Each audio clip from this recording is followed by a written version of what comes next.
Deion Sanders sends powerful message on love after bizarre absence at Travis Hunter and Leanna's wedding. Travis Hunter and Leanna Lini got married on Saturday, May 24th, 2025, at a gorgeous place called The Barn at Faith Farms in Chattanooga, Tennessee.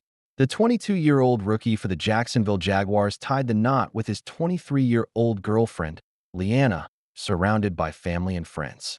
It was a big moment for them, especially since their relationship started back in 2022.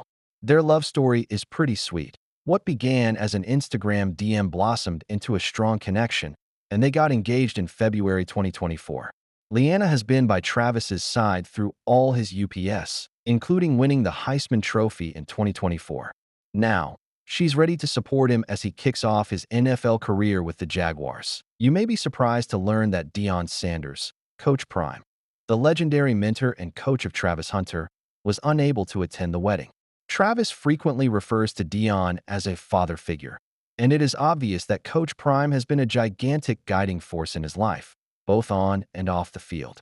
When Travis emerged as a highly sought-after recruit, he shocked everyone by choosing to leave Powerhouse programs like Florida State to join Deion at Jackson State, an HBCU. This decision showcased the deep trust and faith he had in Sanders' vision.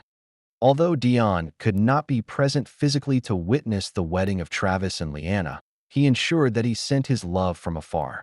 Coach Prime shared a quote on Instagram that reads, "God is sending you a protector, a provider, a prayerful partner, a loyal companion, and someone who is emotionally available. He is sending you his very best. Your love story is already written by him." It wasn't just a nice note.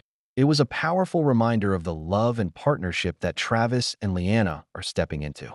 Deion's words really show that their relationship is more than just a romance. It's built on trust, belief, and cheering each other on. Travis is really stepping up, not just as an athlete, but as a guy who's ready to support Leanna through all of life's ups and downs. The couple has had their share of struggles, especially in the glare of media. Last season, Leanna faced brutal online trolling several times. From her alleged displeasure at Travis' action during a game to her not standing up when her partner received the coveted Heisman, the trolls never left her alone. It became toxic to the point that both Travis and Leanna deleted their social media accounts. They returned after the trolling calmed down. However, even in those tough moments, their bond remained intact, and we can see it in them deciding to take it to the next step. Travis Hunter's priceless reaction to Leanna's present. From Coach Prime's sincere Instagram post regarding Travis and Leanna's special day, there's another tale out of their whirlwind year that demonstrates what type of guy Travis Hunter is. Right after the Jaguars drafted Travis second overall, Leanna stunned him with an extraordinary gift, a presidential Rolex. This wasn't just any watch. It was a luxury timepiece worth at least $30,000, and she valued the specific model she chose at over $70,000. Most people would be ecstatic, but Travis's reaction was a mix of pure comedy and genuine surprise. When he opened the box, his initial question was, "Wait, what type of watch is this?" After being informed it was a presidential Rolex, Travis just pulled out his phone and asked Siri how much it cost.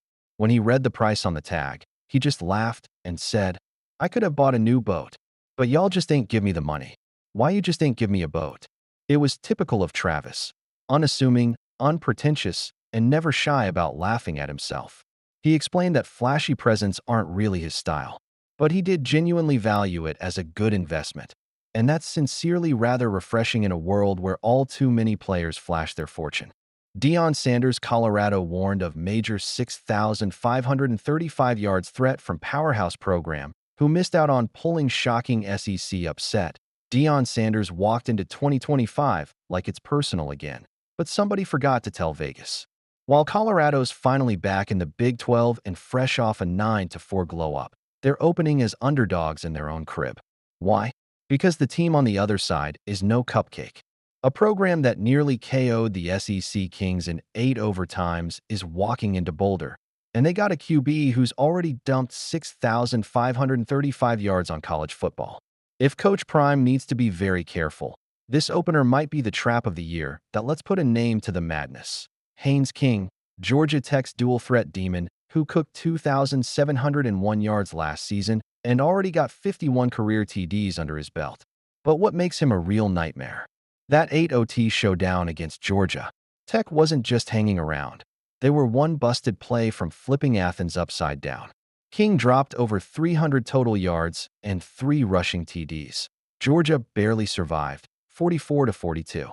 It took 2-point magic in the 8th OT to stop Tech from doing the unthinkable. On May 24th, Garrett Chapman hopped onto Bud Elliott's Cover 3 podcast and gave big flowers to Georgia Tech.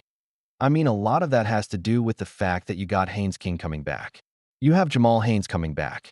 You got Malik Rutherford coming back on offense. And then you retain Buster Faulkner and everybody else on offense. And the defense looks like it's hopefully going to take that step forward, like you saw last year. Chapman doubles down on his QB1 and broke it down like he was drawing up the plays himself. Haynes King coming back really is. He's the straw that stirs the drink for this Georgia Tech offense. Haynes King is, and he's back 100%, so that's very important. He's been looking to put on some weight because he's a very physical type of quarterback. He likes to get around and run the ball. But no, he's somebody who Georgia Tech fans can really get behind, and he is the guy for this team. And they'll go as he goes. Georgia Tech insiders say King got full command of the offense, and he's been surgical all spring. In simple terms, the Yellow Jackets are ready to die for Haynes King. Now, Coach Prime squad? They got questions. Deion Sanders gone. Travis Hunter's gone. The soul of last year's team? In the draft. In steps Kaidon Salter, the Liberty flamethrower who ran for 12 TDs and threw 32 more. Or maybe it's Julian Lewis, the 5-star teen phenom who reclassified to ball early. Either way, Colorado is yet to settle. And this opener? Make no mistake, this isn't a warm-up. They're stepping into a Georgia Tech buzzsaw. That's why oddsmakers aren't playing around. Colorado opens as a 3.5-point home underdog. That's cold. Folsom Field is supposed to be Prime's temple, but the Jackets are getting more love in the books. And why not? Tech beat Mario Cristobal's Miami, nearly clipped Georgia, and brought back nearly all their top weapons. Malik Rutherford, Jamal Haynes, Christian Leary. Brent Key didn't rebuild. He just hit resume. Haynes King. The dual threat Deion Sanders should be losing sleep over. Haynes King is a certified baller. Period. His 6,535 career yards come with 62 total TDs and a 63.8% completion rate. And he does it with smoke in his step. He took 28 sacks and still got up swinging. ESPN's Greg McElroy slid King in at number 10 in his college QB rankings for 2025. He put it plain, what I love most when I watch Haynes King is just how competitive he is. I mean, he's an elite runner, but he is so competitive. He's tough as nails. He knows how to win. Every single one of his teammates will follow him through broken glass and fire en route to the end zone. But his most dangerous attribute? That's his legs. Had 587 yards rushing, 11 rushing touchdowns. That dual threat danger is exactly what has Colorado sweating. Last season, they couldn't stop a nosebleed at times, but that was before Robert Livingston took the reins on defense. Now, different beast. They added Alabama's 320-pound space eater Giheimotis to the D-line, and that's just one of many new toys. Word out of spring camp is Livingston's scheme looks a lot more SEC than it does old Pac-12. But then again, the front seven is not battle-tested. But even with the upgrades, containing a QB like King is never easy. He's smart, fast, physical, and fearless. He reads blitzes like novels and makes busted plays look like design. Georgia Tech's offense under Buster Faulkner is built to stretch defenses thin, and if Colorado slips up even once, King will hit him with a 40-yard bomb or turn a broken play into a first-down scramble. Look, if Haynes King rolls into Boulder and outguns Prime's new QB carousel, it's curtains. That man is going to be on every NFL scout's radar by sunrise. Georgia Tech gets to crash the wildcard convo, and Colorado's fighting uphill the rest of the fall. Colorado versus Georgia Tech is one of the best season openers of 2025. It's a legit who's for real barometer. Deion built a brand. Brent Key built a team. Haynes King? He might just break the Buffaloes before they even find their stride. August 29th is the date. Boulder got some work to do.